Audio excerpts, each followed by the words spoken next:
It's funny, I wrote that book when I was a lot younger, but it's a lesson that I've had to learn more again as an adult about the power of gratitude and being grateful for the little things. I think people can say that they're grateful, like, thank you, but when you actually feel it and show it, it just opens up a whole new world. It's almost like you're on a higher level. Life just seems so much better. And I want to teach kids about gratitude and to remind them to stay like that when they're younger and hopefully keep it going through life so they don't lose that feeling of gratitude. Because it does make life a lot easier and more positive.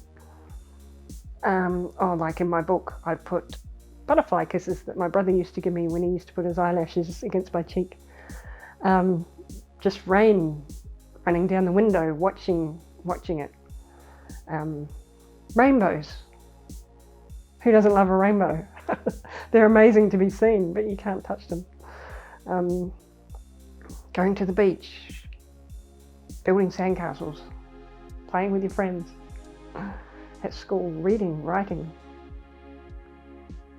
Just even, the dinner that your parents cook you at night.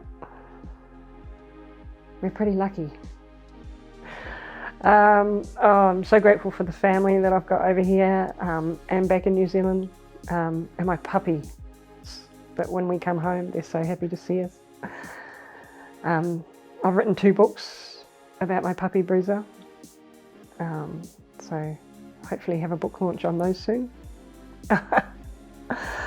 He just gets us out every day, like morning and night, taking us for walks.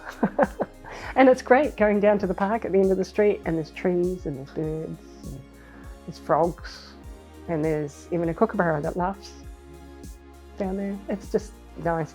He gets you out in nature. And even when he stretches in the morning, you're like, oh yeah, I haven't done that yet. You learn a lot off your dogs.